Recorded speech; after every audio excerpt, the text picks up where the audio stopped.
비행기를 타야지 랜싱을 갈 수 있거든요. 비행기 탈 시간이 다가오고 있는데 그 세간에서 저를 놔주지를 않는 거예요. 그러면서 가방을 향해서 뭐라고 하는 거예요. 제가 그때 얼마나 당황하고 어찌할 바 몰랐는지 몰라요. 그래서 제가 안 되는 영어로요, 뭐라고 계속 얘기를 했는데 그 사람이 하나도 못 알아들으면서 계속 저한테 뭐라고 그러는 거예요. 그때 너무너무 긴장했던 기억이 아직도 있습니다. 그렇게 긴장하고 있는데 어떤 여자분이 그때 오셨어요. 지나가다가 이제 저를 보셨어요. 아마 대한항공 승무원 같았는데요. 그 저를 보더니 와가지고 옆에서 통역을 해주는 거예요. 저는 한참 동안 얘기를 했는데 전혀 대화가 되지 않아서 거기서 긴장을 하면서 비행기 놓치면 어떡하지? 하고 생각하고 있었는데 그 여자분이 와서 설명을 해주니까 간단하더라고요. 이 제 가방이요, 한국에선 통과됐는데 미국에서 비행기를 다시 갈아타려고 하니까 이 무게가 초과됐다는 거예요. 그 얘기를 설명해 주는 거예요. 그 가방 안에 뭐가 있었냐면 김치가 한 포대 있었거든요. 그것도 조그만 김치로 있었던 게 아니라요, 그때 몇 파운드였는지 기억이 안 나는데요, 그냥 김치를 한 포대로 묶어가지고 비닐로 국물 새지 말라고 한 포대로 있었거든요. 그래서 제안한 게 뭐냐면 50불을 더 낼 거냐, 아니면 여기서 안에 있는 물건을 좀 꺼내서 버릴 거냐, 이런 얘기를 하더라고요. 제가 차마 김치를 퍼낼 수는 없더라고요. 그래서 그냥 거기서 벌금 더 내고요. 그렇게 이제 갈아타는데 그 여자분이요, 그냥 가라고 그러지 않고, 시카고 공항이 복잡하잖아요. 전 처음 왔잖아요. 그러니까 그 안에 이제 그 조그만 그 안에서 이동하는 그 지하철 같은 게 있잖아요. 예. 그것까지 저를 태워가지고 제가 비행기를 갈아탈 수 있도록 저를 인도해 주더라고요. 그래서 제가 얼마나 조급했는데, 그때 그분이 저에게 자기 시간을 내주면서 저를 도와주셔가지고, 그때 받은 은혜가요, 아직도 생생하게 기억이 납니다. 이런 장면들은요, 기억이 나는 거예요. 오늘 본문에 이스라엘이 이러한 일들을 지난 3개월 동안 계속해서 겪었습니다. 그 사람들이 상상할 수도 없었던 일들을 겪으면서 그런 도움을 받았어요. 이 이스라엘이 평생 한 번도 듣도 보도 못한 그런 일들을 경험하게 되는데요. 성경에 보니까 물이, 그 흐르는 물이요, 피로 변했다, 이렇게 얘기하고 있어요. 그들이 애굽에 있을 때요. 여러분, 피 냄새가 진동하면 얼마나 고약합니까? 그러니까 잊혀질 수 없는 일들이죠. 그리고 좀 지나니까요, 개구리 떼가 몰려왔다, 이렇게 이야기하고 있어요. 여러분, 혹시 옛날에 개구리 해보신 적 있습니까? 그게 얼마나 징그럽습니까? 근데 개구리 떼가 막 몰려왔어요. 그리고 막 길거리 죽는 거죠. 그리고 그 개구리 떼 막 소리도 시끄럽잖아요. 그리고 좀 지나니까 이가 생겼다는 거예요. 이가 가득했다는 거예요. 여러분, 미국 생활하면서 혹시 그 집안에 벼룩이가 들어온 경험이 있으십니까? 저도 한두 번 캘리포니아에 있을 때 여름에 벼룩이가 들어온 적이 있는데 이거 잡는 게 쉽지가 않은 거예요. 근데 자고 나면 다리를 잔뜩 물어놓는 거예요. 그러면 하루 종일 막 근지럽다가요, 막 이게 너무너무 아파요. 근데 벼룩이보다 독한 이가 가득했다라는 거예요. 잊혀질 수 없는 일들이죠. 이 파리떼가 온통 가득했다는 거예요. 여러분, 파리도 뭅니다. 그럼 얼마나 따갑고 아픈지 몰라요. 이 또 파리들이 있으면요, 구더기가 또 얼마나 생겼겠어요. 평생 이런 일들을 경험할 수 없었는데 재앙이 그들이 살고 있던 애굽에 몰려온 것이죠. 그러니까 잊혀질 수 없는 거죠. 그래도 다행인 게요, 이 재앙들이요, 이스라엘 사람들 있는 곳에는 생기지 않고 그들 주변에 있던 애굽 사람들한테만 이 재앙이 생겼다는 거예요. 그러니까 이 재앙들이요, 이스라엘 사람들을 해롭게 하려고 한 것이 아니라 이스라엘을 구하기 위하여서 이 재앙들이 생겼다는 것이죠. 그렇게 10가지 재앙이 그곳에 생기면서 이스라엘이 그 애굽에서 나오게 됩니다. 그런데 그렇게 나왔을 때 그것으로 정말 놀라운 이적이 끝난 것이 아니에요. 그들이 가다가 홍해 앞에 섰을 때 애굽에서 군대를 파병했잖아요. 그래서 그들은 앞에는 홍해요, 뒤에는 적군들이 자기들을 죽이려고 하니까 그런 코너에 몰린 상황이 있습니다. 그럴 때 어떤 일이 벌어집니까? 이 홍해가 갈라지면서 그들이 홍해를 건너가는 그런 일을 경험하게 됐습니다. 또 뿐만 아닙니다. 그들이 이제 광야로 나왔어요. 광야에 나왔는데 광야에 뭐가 없습니까? 물이 없는 거예요. 그래서 그들이 힘들어할 때 모세가 반석을 치자 반석에서 물이 나오는 그런 것도 경험하게 됐죠. 이 광야에 나갔는데 먹을 게 없는 거예요. 먹을 게 없는데 어떤 일이 벌어졌습니까? 아침에 자고 일어나니까 그 밖에 만나라는 음식이 이렇게 있는 거예요. 하늘에서 메추라기가 갑자기 날아와서 막 떨어져서 그들이 먹을 수 있게 된 것이죠. 그것도 한 번 그런 것이 아니라요, 매일마다 그런 일들이 벌어지게 된 것이죠. 고작 3개월 동안 평생 경험할 수 없는 기적들을 이스라엘은 계속해서 경험하게 됐습니다. 이 3개월이 지나면서 그들이 그 이적들을 생각할 때 어떤 생각을 하게 됐을까요?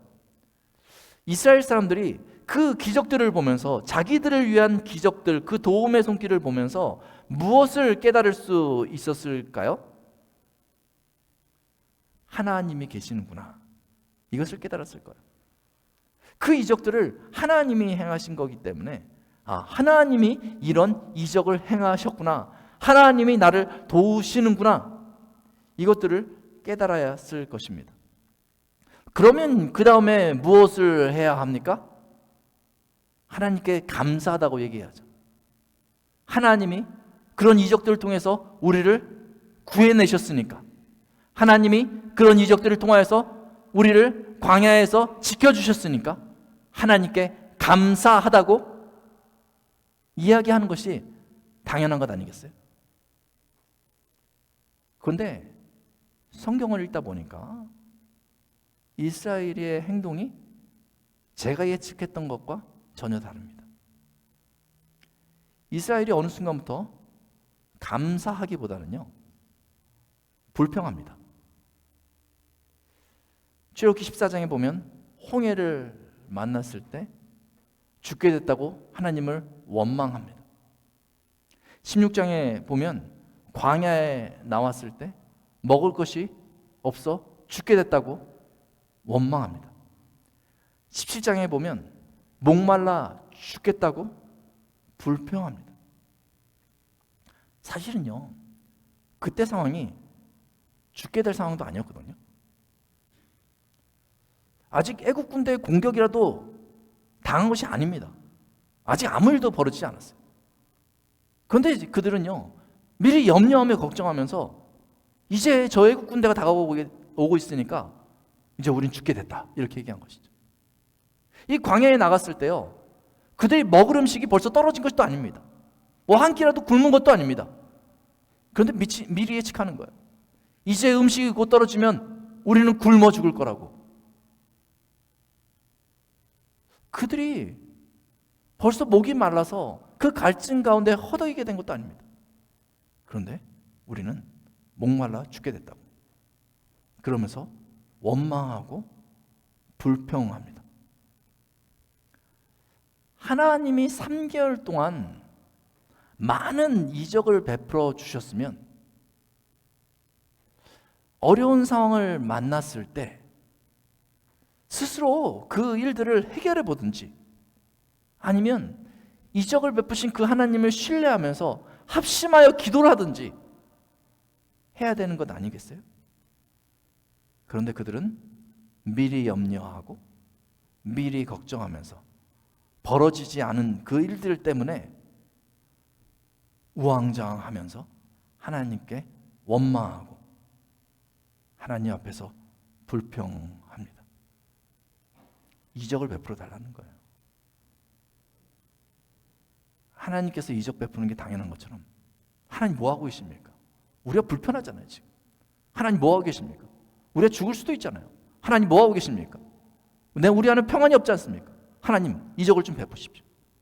하나님 은혜를 좀 베푸십시오. 뭐 하십니까? 그렇게 하나님을 향해서 원망하고 불평합니다. 예수님 당시에도 예수님께서 행하시는 이적을 사람들이 보았습니다. 그러자 사람들은 예수님께 몰려왔습니다. 그러면서 예수님께 요구하는 것이 한 가지입니다. 이적을 베풀라는 것이죠. 그래서 예수님은 마태복음 16장에서 다음과 같이 지적하십니다. 악하고 음란한 세대는 표적을 구하나. 성령의 시대인 초대교회 때에도 사람들은 그런 표적과 이적을 경험합니다. 그러자 여전히 사람들은요, 교회에 나올 때마다 그런 표적과 이적을 기대합니다. 고린도전서 1장 22절 이렇게 기록하고 있어요. 유대인들은 표적을 구하고. 이 시대에도 분명히 하나님께서 역사하십니다. 저희가 예상하지 못했던 일들을 행하시고 하나님께서 그 은혜의 손길을 베풀어 주십니다. 목회를 하다 보면 그런 일들이 있는 것을 분명히 봅니다. 항상 있지는 않지만 어느 시점에 꼭 필요하다는 그 시점에 하나님께서 역사하셔서 상황을 바꿔놓으시는 그런 일들을 분명히 보게 됩니다. 그러면요, 그때 하나님으로부터 은혜를 경험하고 큰 위안을 얻고 어려운 상황에서 벗어나면서 그 체험을 가지고 교회를 찾아옵니다. 그리고 내가 그 하나님을 믿고 믿음으로 살겠노라고 결단합니다. 그때의 표정이 얼마나 좋은지 몰라요. 아, 그래, 정말 하나님의 은혜를 경험하고 이제 하나님의 사람으로 살기로 마음먹었구나. 그 환한 미소가 기억이 납니다. 그런데 어떤 경우는요, 시간이 지나요. 시간이 또 오래 지납니다. 시간이 오래 지나면서 그런 하나님의 개입하심을 경험할 때도 있고 어떤 때는 경험하지 못할 때가 있습니다. 이럭저럭 시간이 지나다 보면 어떤 경우에는 지금까지 날 인도하신 그 하나님께 감사하기보다는 오늘의 시점에서 나를 돕지 않으시는 것 같이 느껴지는 그 하나님을 향해서 원망하고 불평하는 경우를 보게 됩니다. 늘 근심 가운데, 늘 걱정 가운데, 늘 두려움 가운데, 아직 아무 일도 벌어지지 않았는데 말이죠. 그런 마음으로 교회를 나옵니다. 그리고 어느 시점에는 교회를 떠나게 하기도 합니다. 이스라엘은 놀라운 하나님의 은혜의 손길을 3개월 동안 경험하며 시내산까지 왔지만은 그 이적의 중심에 하나님의 계심을 인정하지 못하고 그 이적의 중심에 자기를 세워놓고 모든 염려 가운데 하나님을 향하여서 요구만 하고 있는 것입니다. 하나님, 내가 요구하니까 하나님 들어주세요. 우리가 교회에 올 때 은혜를 구하는 것이 뭡니까? 하나님, 내가 요구하니까 하나님 은혜를 주셔야만 합니다 라는 것 아니겠어요? 이스라엘 백성들이 뭐가 이 이적의 의미인가? 왜 하나님이 이러한 이적을 베푸시고 왜 하나님이 은혜를 베푸시는가? 그 사실을 잊어버리고 이전에 애굽의 종되었던 그 태도를 가지고 하나님을 대하는 것입니다. 그러한 이스라엘에게 하나님께서 등장하십니다. 아마 하나님은 이 모든 그들의 악한 습성들을 잘 알고 계셨을 것 같아요. 그렇기 때문에요, 하나님이 처음 그들을 애굽에서 이끌어내실 때요, 처음부터 너네를 가나안 땅으로 데리고 가리라 이렇게 말씀하지 않으시고요, 그들을 신의 산, 하나님의 산 신의 산으로 이끌겠다라고 말씀하신 것 아니겠어요? 그리고 이 신의 산에 왔습니다. 그리고 이 신의 산에서 드디어 하나님이 등장하시면서 그들에게 말씀하십니다. 창세기 19장 4절에 보면 하나님이 신의 산까지 온 그 3개월의 과정을 다음과 같이 표현하고 있습니다. 내가 어떻게 독수리 날개로 너희를 업어 내게로 인도하였음을 너희가 보았느니라 라고 말하고 있습니다. 누가 지금까지 인도하셨습니까? 하나님이 인도하셨어요. 저들이 계획한 것입니까? 아니에요. 저들은 어디로 가야 할지 나올 수도 없는 사람들이었어요. 그런데 하나님이 그 애굽에서 끄집어내셔서 이 시내산까지 인도하신 것이죠. 하나님이 어떻게 인도하셨습니까? 독수리 날개로 업어서 인도했다 이렇게 얘기하고 있습니다. 저들의 능력으로 지금까지 온 것입니까? 아니에요. 저들의 간구로 여기까지 온 것입니까? 아닙니다. 하나님이 아무것도 할 수 없는 무능력한 그들을요, 독수리 날개로 업어서 이 신의 산, 하나님의 산까지 인도하신 것이죠. 하나님이 어디로 인도하셨습니까? 분명히 이 신의 산으로 인도하셨어요. 그런데 오늘 본문에 뭐라고 얘기하고 있습니까? 내게로 인도하였다, 이렇게 말하고 있습니다. 하나님이 그들을 애굽에서 끄집어내서 이 신의 산까지 데려오신 그 이유가 무엇입니까? 만나고 싶어서. 나를 만나라. 그래서 하나님이 내게로 인도하셨다라고 성경에서 이야기하고 있는 것입니다. 하나님이 그들에게 이적을 베푸신 이유가 무엇입니까? 그들이 잘 먹게 하려고요? 그들의 목마름을 채워주시기 위해서요? 그저 위기로부터 그들을 벗어나게 해주려고요? 그들이 좀 더 평안한 삶을 살게 하려고 하나님께서 이적을 베풀었을까요? 물론 그런 것들이 필요한 것이죠. 그런데 하나님은요, 그냥 그것만으로 저들에게 만족을 주려고 이적을 베푸신 것이 아닙니다. 만약에 하나님이요, 일시적으로 이적을 그들을 위해서, 그들에게 그냥 인정받으려고 이적을 베푸셨단 말이죠. 그들은 그 만족감이 떨어지면 또 어떻게 됩니까? 다시 종되었던 애굽으로 돌아가는 거예요. 그게 그들의 습성입니다. 무엇인가 주면요, 그걸 통해서 자신을 변화시켜야 되는데 변화되지 않고 내가 받은 은혜가 떨어지면 바로 옛 습성을 가지고 종되었던 애굽으로 돌아가고자 하는 것이 그들의 습성인 거예요. 하나님은 이적을 베푸신 이유가 그들이 잠깐 그 평안을 누리게 하려고 이적을 베푸신 것이 아니고 바로 하나님에게 인도하시기 위해서 그 이적을 베푸신 거죠. 그 어려운 순간에 말이죠. 그 위기의 순간에 말이죠. 하나님께서 말씀하고 있는 거예요. 나를 만나라. 하나님을 쳐다볼 수도 없는 그들, 하나님께서 그 위기를 넘겨주시면서 그들을 말씀하시는 것이죠.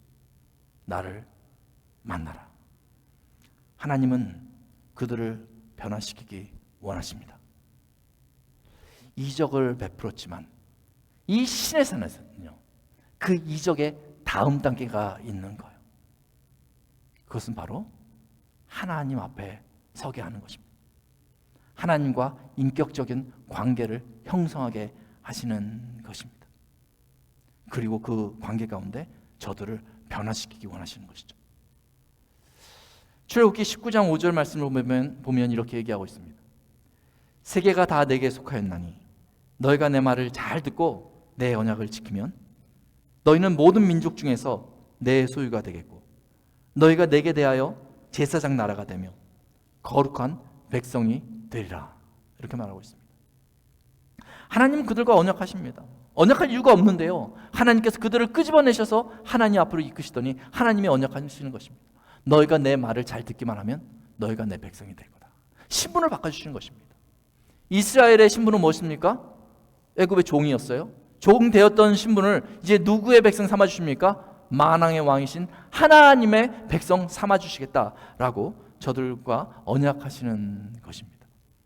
그게 하나님께서 그들에게 이적을 베풀고 지금까지 인도하신 목적인 것이죠. 그래서 창세기, 우리 같이 읽었던 출애굽기 20장 1절에 다음과 같이 기록하고 있습니다. 십계명을 말씀하시기 전에 이렇게 얘기하고 있어요. 하나님이 이 모든 말씀으로 말씀하여 이르시되 나는 너를 애굽 땅 종 되었던 집에서 인도하여 낸 내 하나님 여호와니라. 너희는 애굽 땅에서 종 되었던 이들이고 나는 그곳에서 너희를 인도한 내 하나님 여호와다. 이거 기억해라. 이 관계를 기억해라. 너는 종이었기 때문에, 그 죄의 종이요 애굽의 종이었기 때문에 아무것도 할 수 없는 그런 무능력한 자였다. 그런데 은혜를 베푼 자가 나 아니니. 그러니까 우리 이제 언약하자. 나는 전능한 하나님이다. 너가 봤던 모든 이적을 베풀 하나님이다.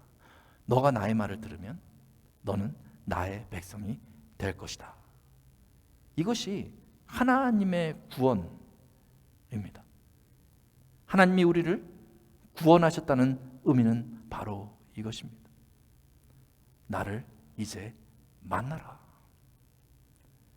이전과 같이 죄의 종, 죄의 습관 던져버리고 이제 나의 백성답게 살아라 라고 하나님께서 말씀하고 계시는 것입니다.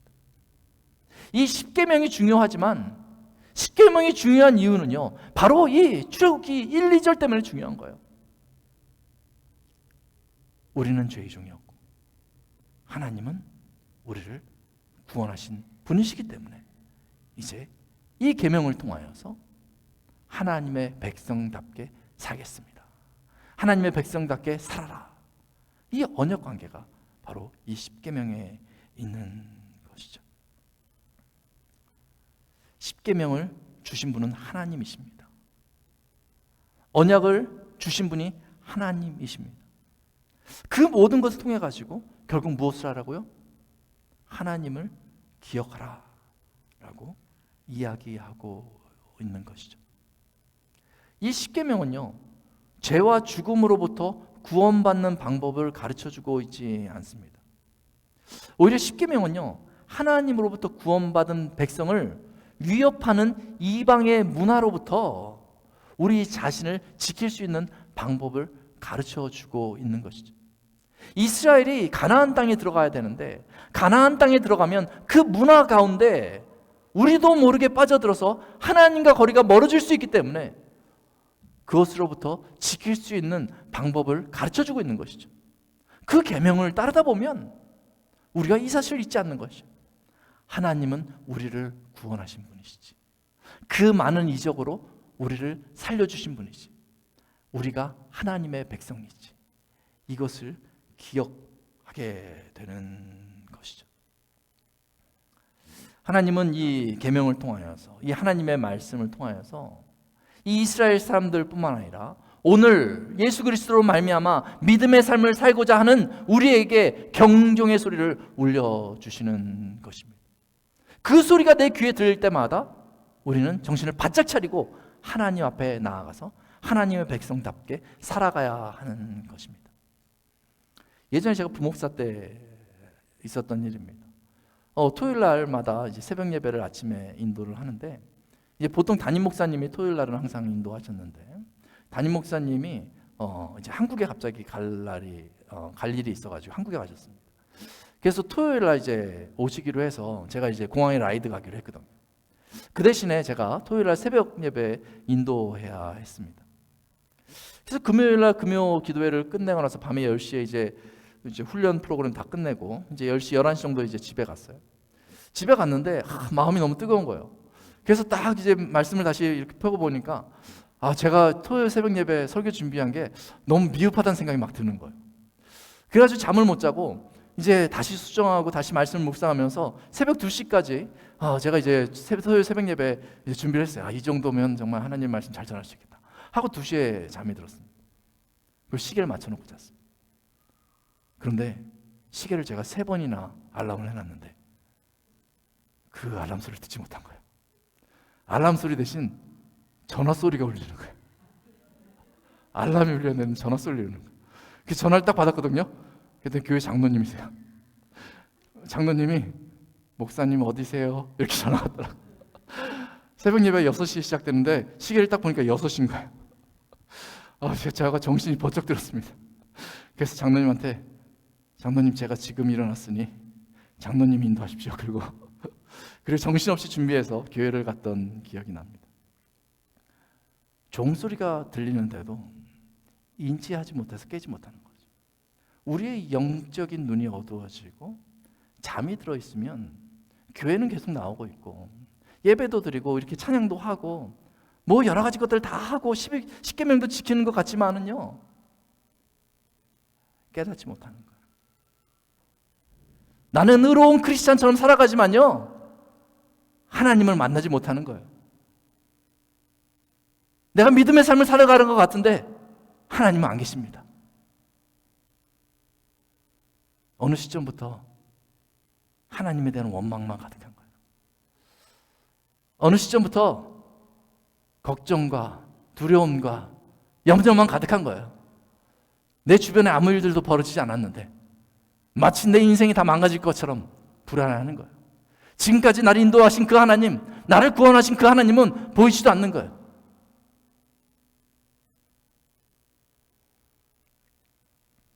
그때 저희가 정신을 바짝 차려야 됩니다. 분명히 하나님의 말씀은 우리를 향하여서 경종을 울리고 있어요. 일어나라고. 지금 일어나라고. 예전에 집에 쌀벌레가 생겼던 적이 있습니다. 여러분 경험해 보셨는지 모르겠는데요. 이 쌀벌레가 처음에 생겼을 때 이 벌레가 좀 보이길래 손으로 몇 마리 잡아서 죽였어요. 그냥 그러면 끝나는 줄 알았어요. 근데 쌀벌레가 무섭더라고요. 집에 퍼지기 시작하니까요. 이게 죽여도 없어지지가 않아요. 어느 곳에든지 가득하게 돼요. 나중에 보니까요. 진짜 모든 곡식에 다 들어가 있고 음식에 다 들어가 있는 거예요. 그때 너무 당황해서 일을 어떡하나 했던 기억이 납니다. 인생이 쌀벌레 같은 죄가 숨어져 있습니다. 우리가 믿음 생활을 잘하는 것 같지만은 그 죄가 숨어져 있어요. 하나님을 원망하고 하나님 앞에 불평을 할 때 다 이유가 있고 다 내가 불평하는 그 원인 제공이 있어서 하나님 앞에 불평하고 원망하잖아요. 그런데 사실 그 밑바닥에는요, 우리의 죄가 우리도 모르는 사이에 슬그머니 들어와서 내 마음을 사로잡고 있는 거예요. 그래서 하나님 앞에 나서 기도하고 있는데도 원망이 기도만 합니다. 하나님의 주권을 인정하지 않습니다. 내 주권만 주장하는 거예요. 하나님, 내가 지금 이렇게 힘들게 냈는데 하나님 뭐 하십니까? 이전같이 은혜를 베풀어 주셔야죠. 이전같이 이적을 베풀어 주셔야죠. 하나님, 내 아이들이 이렇게 힘든데, 우리 교회가 이렇게 힘든데, 내 가정이 힘든데, 내 삶이 이렇게 어려운데 하나님 뭐 하십니까? 끝없이 원망합니다. 그리고 자기 자신의 원망은 아무 문제가 없는 것처럼 이야기하는 것이죠. 삶의 주체가 나인 거예요. 그러면 끝없는 구렁텅이에 빠지게 됩니다. 그러다가 하나님의 경종이 들려지면 박살나 있는 내 영혼을 보게 되는 거예요. 그거 어떻게 회복해야 될지 모르게 되는 것이죠. 오늘 하나님께서 말씀하십니다. 나는 너를 애굽 땅 종되었던 집에서 인도하신 내 하나님 여호와니라. 나는 나의 아들 예수 그리스도를 보내서 너를 죄와 사망에서 건져낸 내 하나님 여호와다. 하나님은 말씀을 통해서 십계명을 통하여서 우리에게 오늘도 말씀하고 있습니다. 그때 예민하게 반응해야 됩니다. 삶과 예배의 자리를 하나님께 되돌려 드려야 됩니다. 먼저 이 예배의 자리를 하나님께 되돌려 드려야 됩니다. 우리가 은혜 받으려고 나오는 자리가 아닙니다. 이 예배는요, 하나님을 높이기 위해서 나오는 자리입니다. 하나님의 하나님 되심을 고백하기 위해서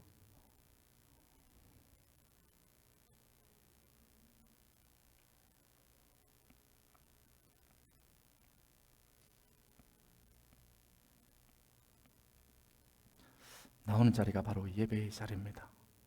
우리가 마음을 바꿔서 나의 주권을 내려놓고 하나님을 인정하기 시작하면 그때부터 우리의 삶이 바뀌어져 나갈 것입니다.